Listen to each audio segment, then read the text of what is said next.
Welcome into a brand new edition of the Lucas and Lucas podcast. Lucas Frankel alongside Mike Lucas. We will get to the bombshell news of the Suns hiring Cavaliers assistant Jordan Ott as their new head coach and what this means for Kenny Atkinson, what it means for Donovan Mitchell, what it means for Evan Mobley. We'll delve into all of that.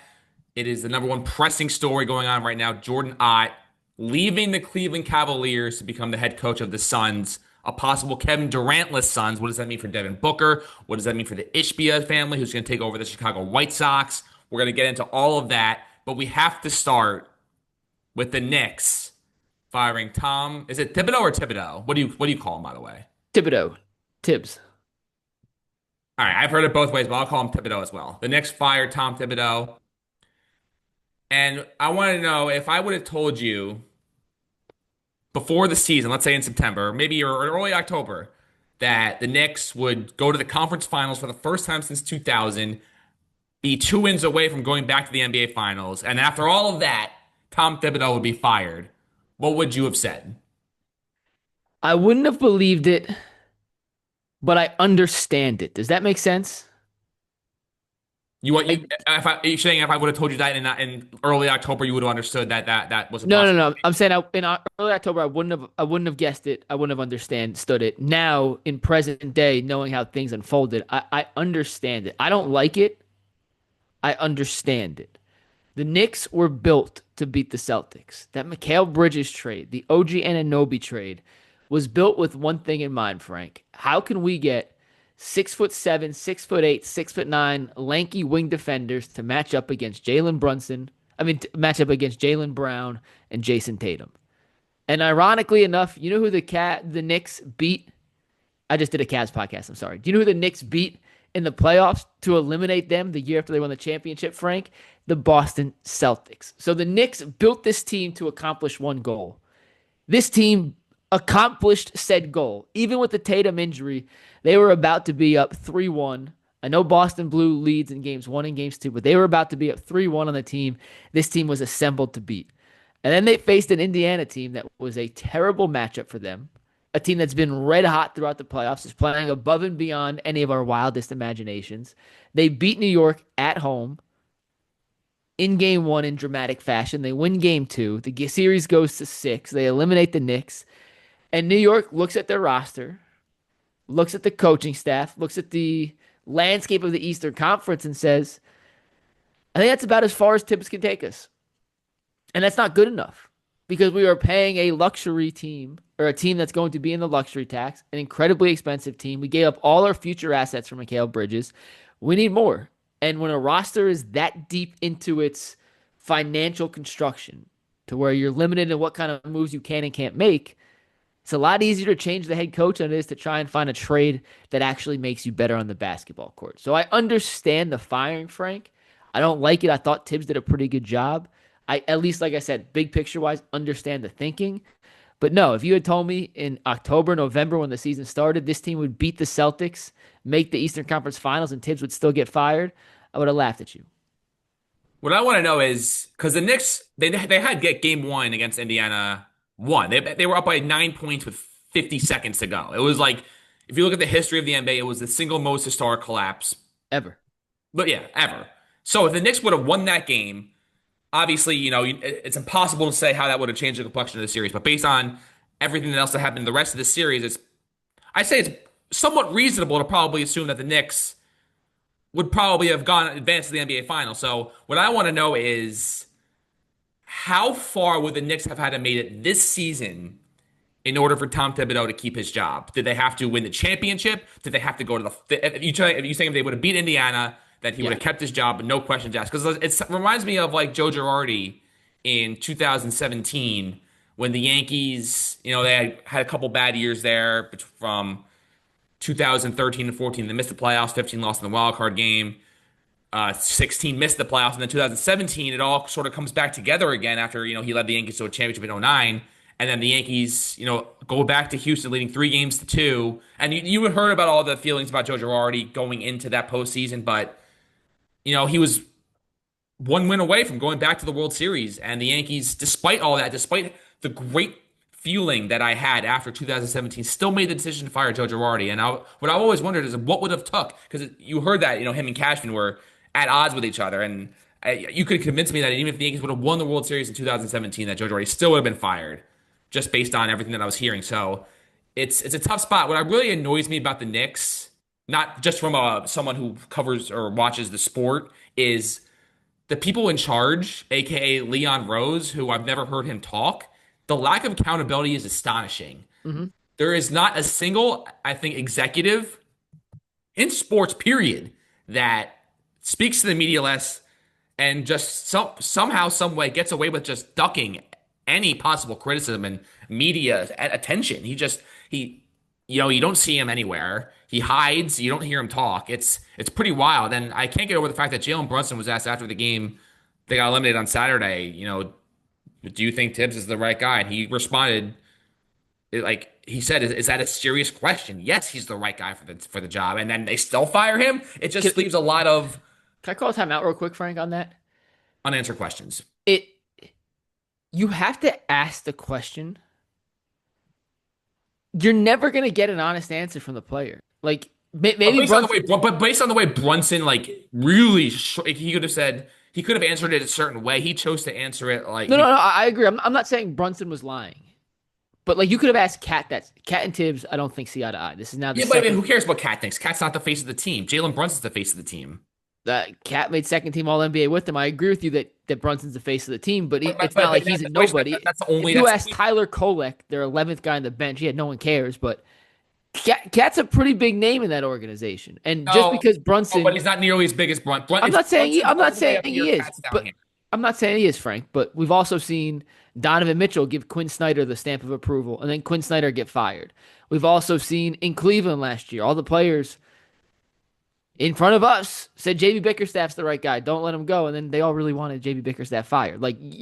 They're never going to they're never going to throw the guy under the bus publicly like that. They work in silence. They work behind the scenes. I literally saw it last year with my own two eyes, Frank. So I just don't think Brunson may have been telling the truth. I don't know their relationship close enough.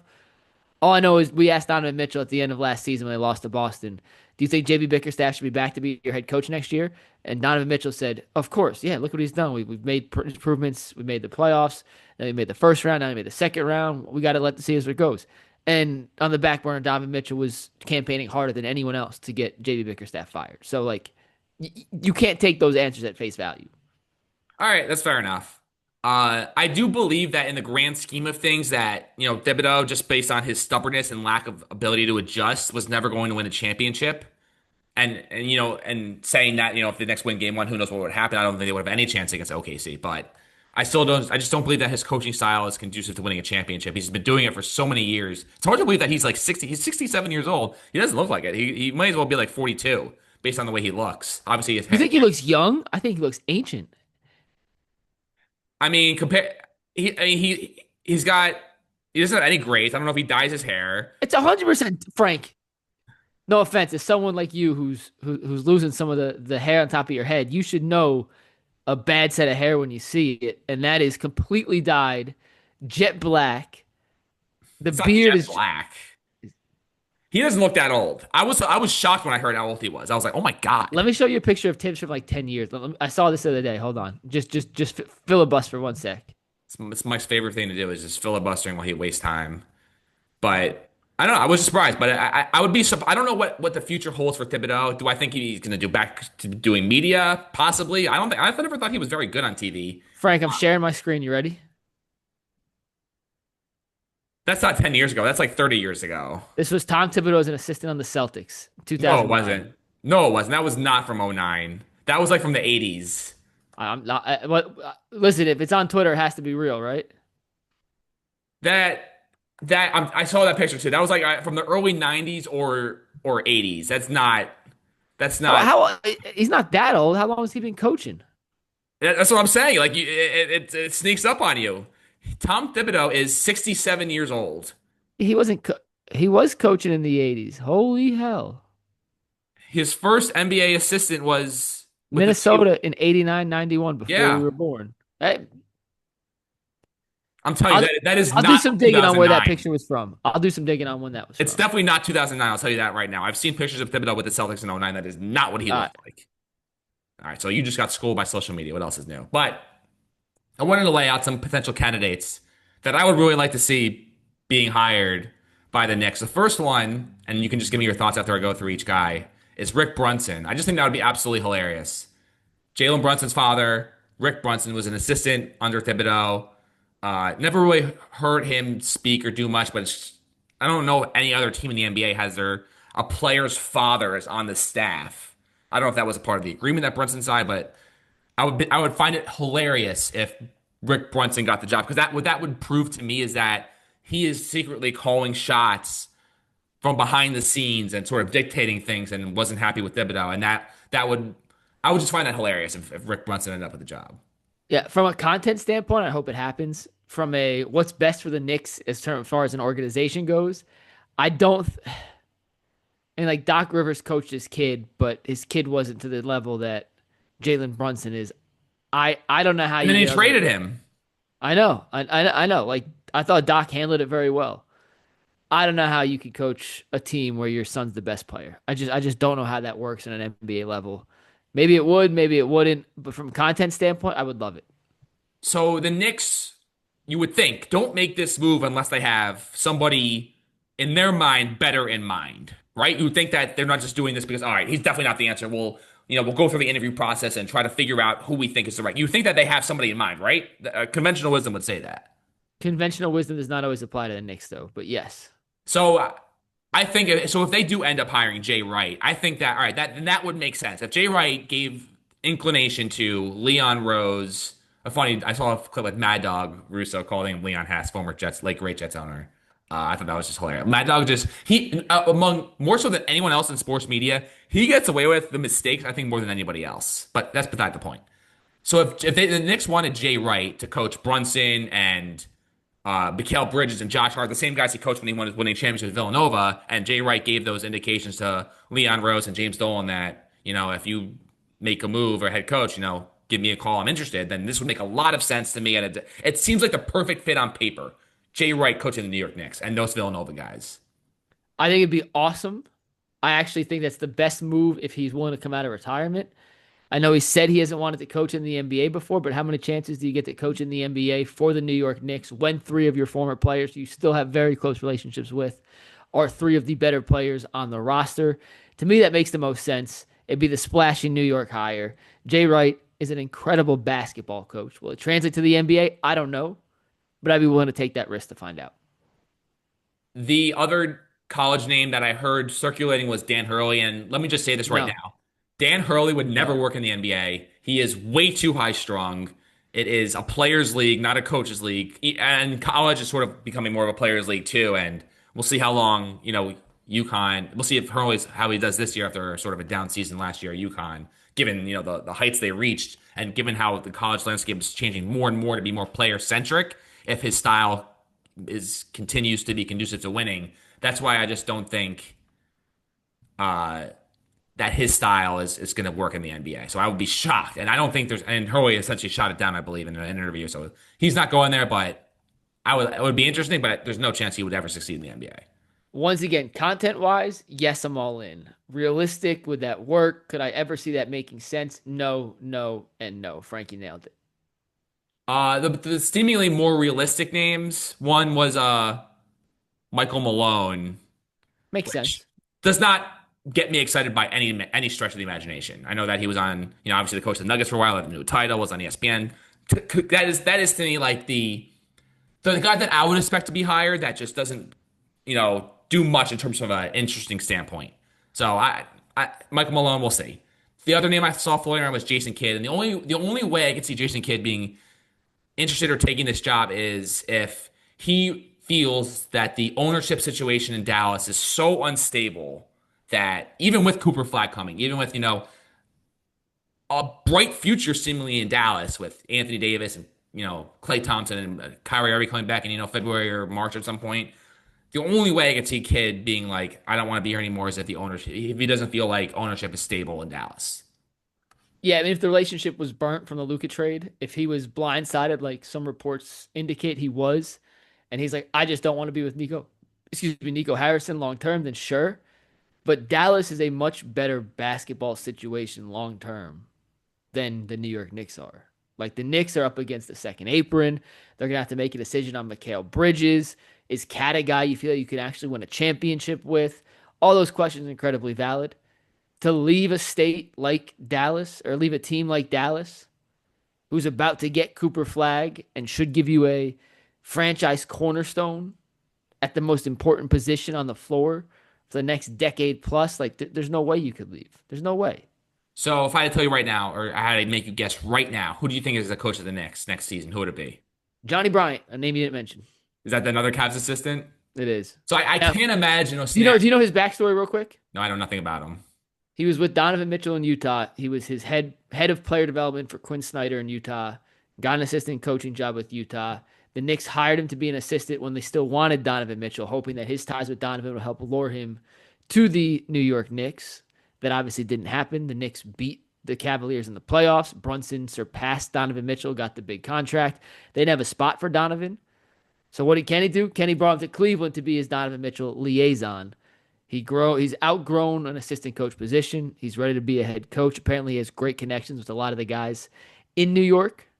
From his time there, he spent 2 years on the bench with Thibodeau, and he's a young, sexy name in terms of like the up and comers around the NBA. That if Worldwide West and Leon want to hitch their wagon to a young up and comer, I think that's the guy they're going to do it with. Who the hell is Worldwide Wes? The Knicks have all these like secret like names behind the scenes that you just never see that like secretly run the organization. It's bizarre. But that guy you just mentioned, I mean, I can't imagine the Cavs losing Jordan Ott and this other assistant that you mentioned, and how they recover from that. I mean, Kenny Atkinson built a great program, great structure, seemingly a foundation to have sustainable success for years to come. And Cleveland obviously has their own offseason questions about you know what the future holds for them in terms of like, can you win with the Garland, Mitchell, Mobley, Allen core, or do you have to make a move and try to do that? But losing the assistants is just a cherry on top of the disorganization right now in Cleveland. Can I give you this will not happen, but I think a perfect fit to be their assistant to replace Jordan Knott? I couldn't care less about Yeah, you could. oh, You Eli could. Kell Abrams No, I have a different Eli and Killer. Bisaccio. Tom Thibodeau. Okay. Tibbs would be the perfect. I don't think Tibbs is taking this. He's not. I said he's not going to do it. No, no chance. But you want to talk about because we're going to talk about the Cavs. I'm going to give you my honest answer. If you're going to talk about like the perfect fit alongside of Kenny Atkinson, a player's coach, a guy who operates so deep in the offensive end that I think he could use a little yin and yang with some old school, hard nosed, you know, disciplinarian style, defensive minded guy. Like I think those two together, A would be an absolutely hysterical combination from an entertainment standpoint, and be a really good fit. It won't happen. Tibbs has no relationship with Atkinson. He's going to go on a TV. He's going to make more money to work less than he would being an assistant coach. But that would be, honest to God, my ideal scenario. If I were a TV network, I would not hire him. I just don't I think didn't think he was that good on TV. he wasn't that good. He was actually really bad. He's just a name, and I'm sick and tired of these networks hiring names. But whatever, it's a whole other discussion for a whole other time. Does I your will network say hire though, names? in terms of sports media, there was a Bill Simmons had a take that got a lot of backlash that I personally agree with, as I usually do. When pardon when pardon the interruption ends, and Wait, Tony, this take got backlash? well, at least people who disagree with it, that when Kornheiser and Wilbon decide to retire, that pardon the interruption should, in my opinion, should end. They should Yes. come up with a completely new I, show. I was listening to that podcast today at the gym with Pablo Torre, and I was like, yeah, does anyone? I can't believe people disagree with that. I didn't even see any of the backlash to that, Frank. I'll be totally honest with you. Well, I saw like Andrew Marchand, a sports media reporter, said that if you fight the right combination, then it could work. But like, you're never gonna find the right combination to replicate that show, because anytime you watch that show, you're gonna be like, damn, this is. And even when like now, when Kornheiser Wilbon's not on the show, and I watch it, I'm like, oh, this isn't Kornheiser Wilbon. I'm not interested in watching. So I'm telling you, it's just not gonna work.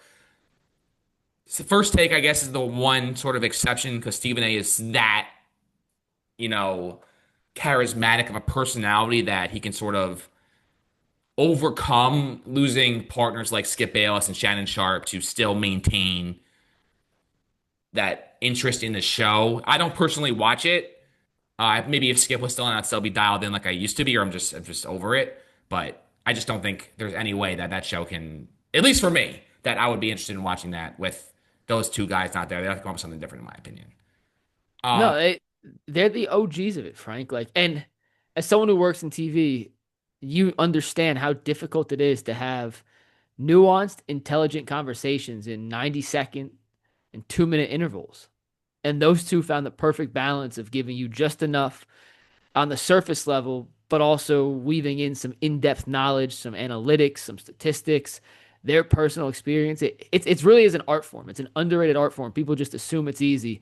Hey, here's 2 minutes. Give me your take on Shador Sanders. Give me your take on Carl Anthony Towns. Give me your take on the Jets season. But it's also 2 minutes where you're sharing with someone else and you're playing off what they say. It is not easy, and those two are literally as good as it's ever been. And I can't believe anyone disagree with that take, Frank. I don't think there's another combination that should try and copy that model.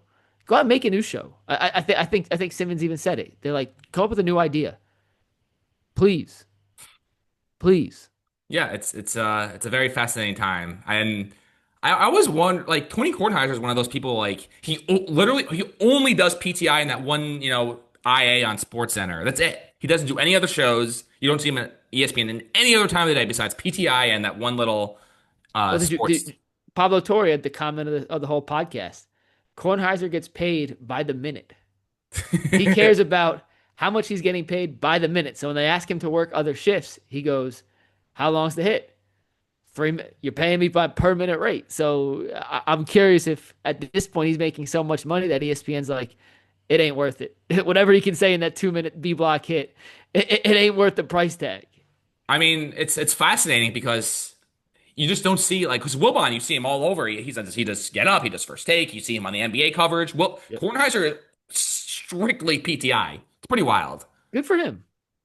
Yeah, but personally, because I'm such a big fan, I wish that he did more because he's really good on TV and he's very overlooked. Can I give you a counterpoint though to that? I think part of the reason he's so good is he's not everywhere. You Right. know, Yeah, when you hear Stephen A on First Take, and then he's on Get Up, and then he's on Sports Center, and I then agree. he's It's on the pregame. overkill. It's overkill. You get tired, and even if he says like the most brilliant thing ever, and whether it's Stephen A, whether it's Wilbon, any of the guys you see everywhere, eventually just like I've heard everything you have to say, and what you say gets old and it gets repetitive, and once again you could sneak in the greatest take you've ever had, and it may just fall on dull ears because people have tuned you out. I think part of the reason Kornheiser's been so successful, and part of the reason PTI in particular has been so successful, is if you want to hear Kornheiser, you have to tune in. You can't find him anywhere else, Frank. It's true. It's a great point. I wanted to say one more thing about PTI, but I just lost my train of thought. It's unfortunate. Oh, it was Pablo Torre had a comment. It was a really good point. Whatever, I'll get back to it. So the Steelers, our long national nightmare is over. Finally signed Aaron Rodgers, which means we'll have Aaron Rodgers taking on Justin Fields in Week 1 at the Meadowlands. And I just wonder what realistic expectations Steelers fans have for this guy because he obviously missed that basically the whole year with torn Achilles. Came back, had I'd say probably like two moments all of last year where I was like, wow, Rodgers, unbelievable. It was honestly maybe it would just been one moment, that game against the Jaguars in like week 17 where he like lit it up. It was unbelievable. But every other, performance that he had was underwhelming. The numbers, if you just look at them like with in whatever it's called, like if you just look at them with a magnifying glass, you In a see like vacuum. in a vacuum, 28 touchdowns, 12 interceptions, over 3,000 passing yards. Like, okay, wow, pretty good.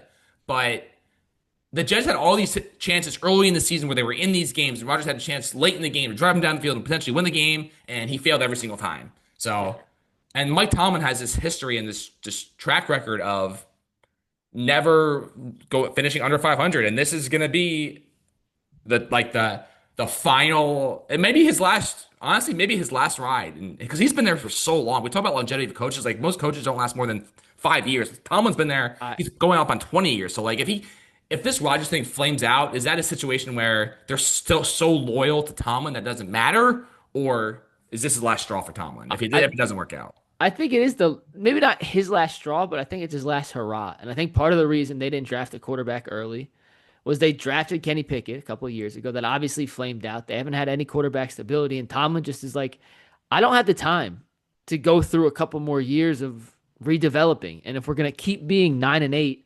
10-7, whatever the middling record is with no chance to win a Super Bowl, we're never gonna draft high enough to get one of these franchise changing quarterbacks. So we have to go out and find stopgaps. Russell Wilson's, Justin Fields, Aaron Rodgers.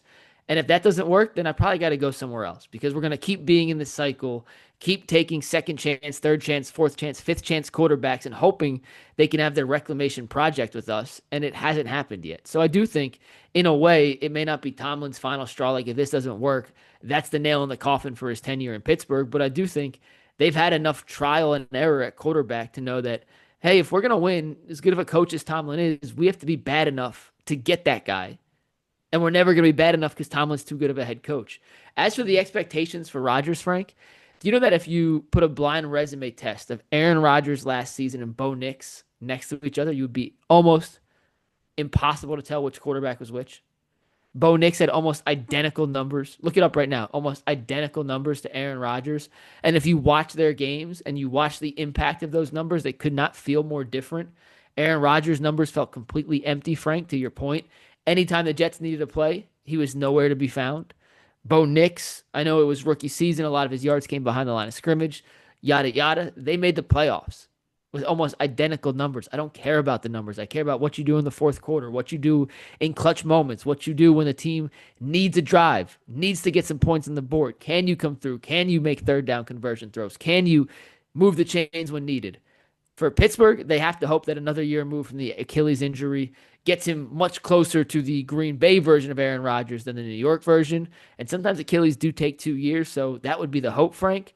But he's an old quarterback, man. And Tom Brady was really the only old quarterback that had success that late in his career. If Aaron Rodgers has something left in him, he's the anomaly, not the norm.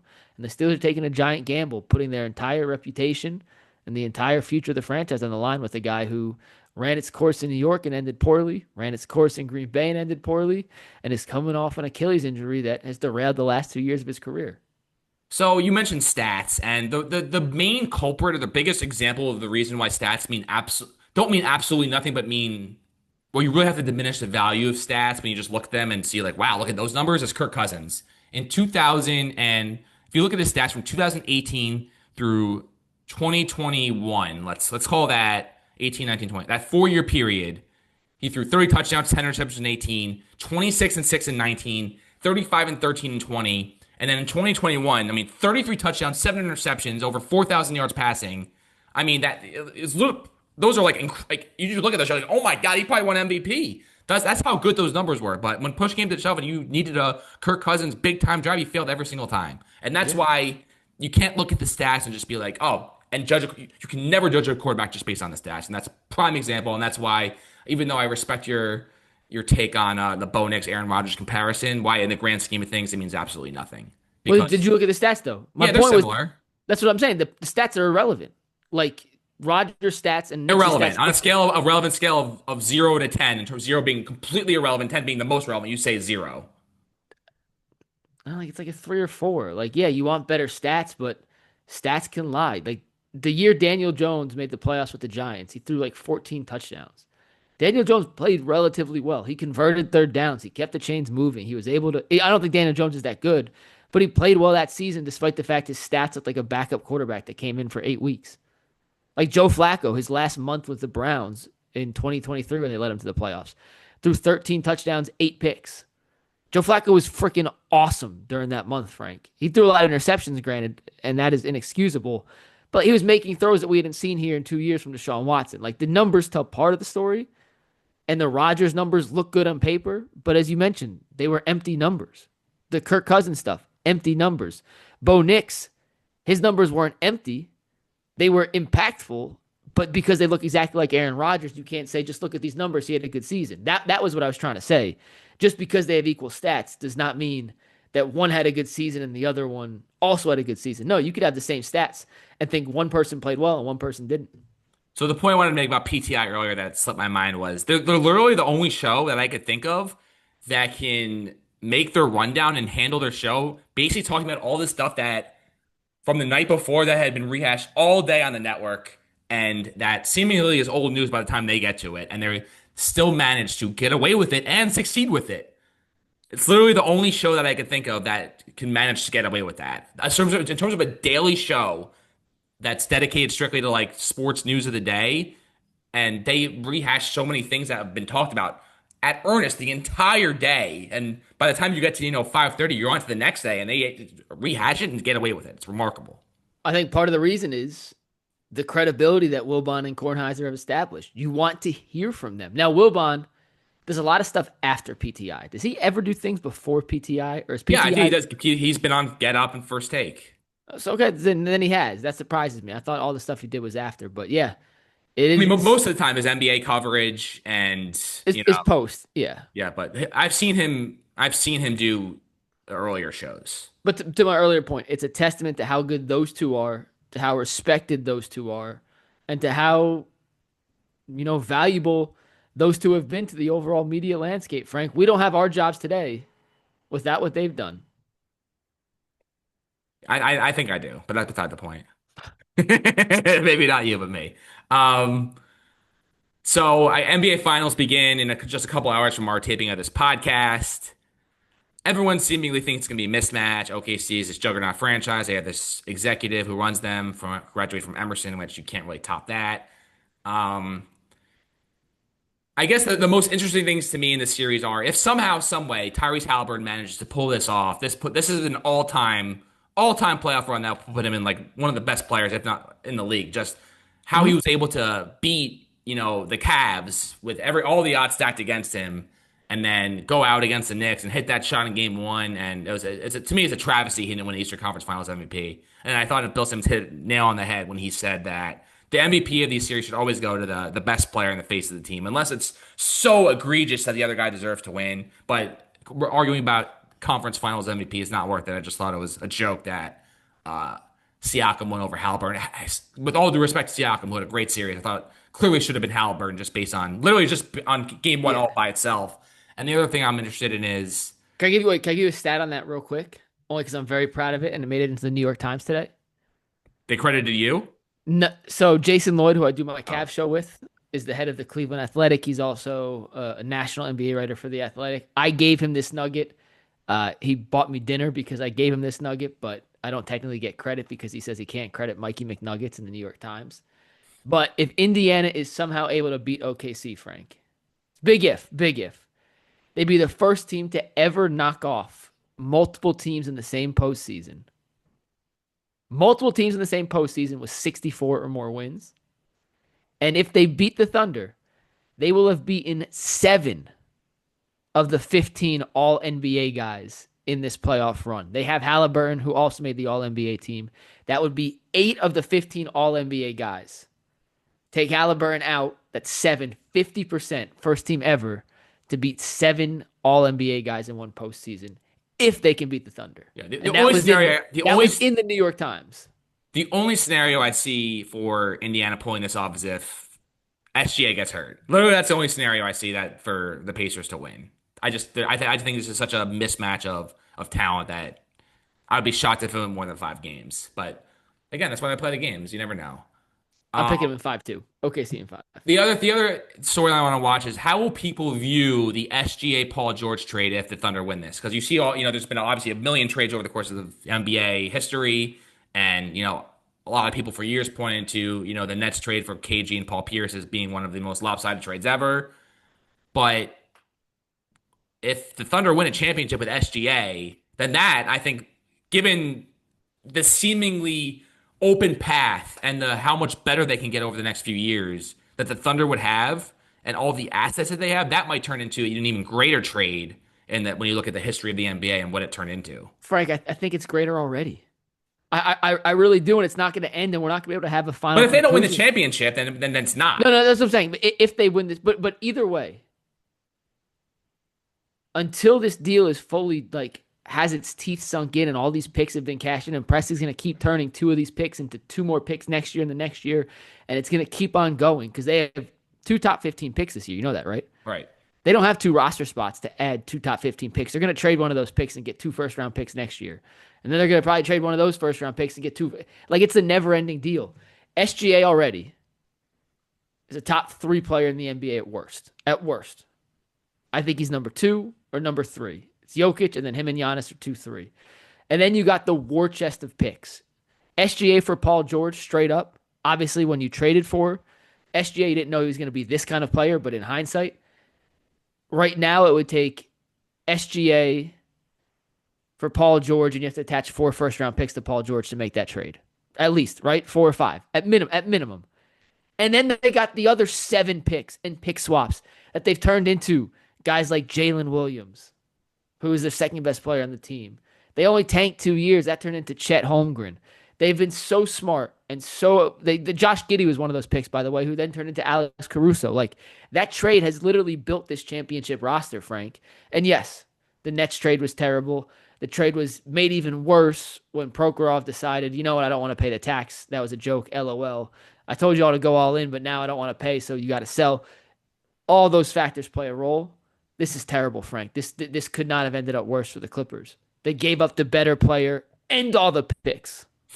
This is literally a worst nightmare. It's hard to believe Sam Presti, who's been in that role since '07, which is a crazy long time, and seemingly ruined what could have been an initial dynasty in the mid 2000s when, he let the Westbrook, Harden, Durant trio dissolve and got so much criticism for the James Harden, Kevin Martin trade, which at the time I was like hoping that it would work out for them, but obviously failed miserably. And then well, you know why they made it. You know why they had to make that trade, right? I mean, they didn't have to. When you look back on it, they didn't have to do it, but the owner didn't want to pay a luxury tax. That was what it came down to. Right. So, but he's managed to, salvage his reputation. Now has a chance to possibly become one of the great league executives if they can have a little. By the way, an Emerson basketball alum is guaranteed to win a championship ring. It'll be the first ever Emerson championship ring. Chris Taylor, class of 2010, is in the Pacers front office, one of their high up execs. So either Presti or Chris Taylor. What did he say? Did he play basketball? He did. He graduated the year before our freshman year. So he was a senior, our senior year of high school. I still talk to CT pretty often. So good dude. So I'm very happy. What did he say? You met him? I know him pretty well. He remember Elizabeth on the women's basketball team? No, I don't. Shooter Elizabeth. Her last name was Haran. They're married now. And he lived with Alex Yo in the basketball. He stayed and did a grad year. Oh, okay, got it. Suffolk or Harvard, one of the schools, not Harvard. Suffolk or Harvard's a pretty drastic. Yeah, no, it was Emmanuel or Suffolk or one of the schools, not Harvard. Sorry, not Harvard. But he lived with Alex Yo and the guys in the basketball house freshman year, so I knew him pretty well and still keep in touch to this day. So very happy for CT. Hopefully, I'm rooting for him because I like CT, but I think that's under 1-5. Yeah, I mean, let's call it what it is. Unless SGA is out, gets hurt in the first couple of games and can't return, then that's only, and even that might not be enough, but we'll see. As for the Yankees, real quick, just a horrific loss on Wednesday night to the Guardians. We'll see if they respond here in this game on Thursday night, but you can't lose to the freaking Cleveland Guardians, that horrific city full of losers. You can't get shut out. Like the Guardians are barely going to score. Devin Williams as the closer is just, it's going to. I was watching that game on, was that Tuesday night? Yeah. And I just have no confidence in him whatsoever, Frank. Zero, zilch, none. I know he'd been better, but I just have no confidence in him whatsoever. He can't. The Guardians are such a bad offense, and they fouled off 13 pitches in that 9th inning. And Giancarlo Stanton is supposed to start a rehab assignment at some point next week, so could be on the early lookout of Stanton returning. And if the Yankees can turn Paul Goldschmidt to the starting second baseman and have Ben Rice be the everyday first baseman, that would be the perfect solution to all the Yankees' problems. And that will do it for this edition of Lucas Podcast. We'll probably be back 1 week from today when the NBA Finals concludes and the Thunder complete the sweep. See you then. Peace.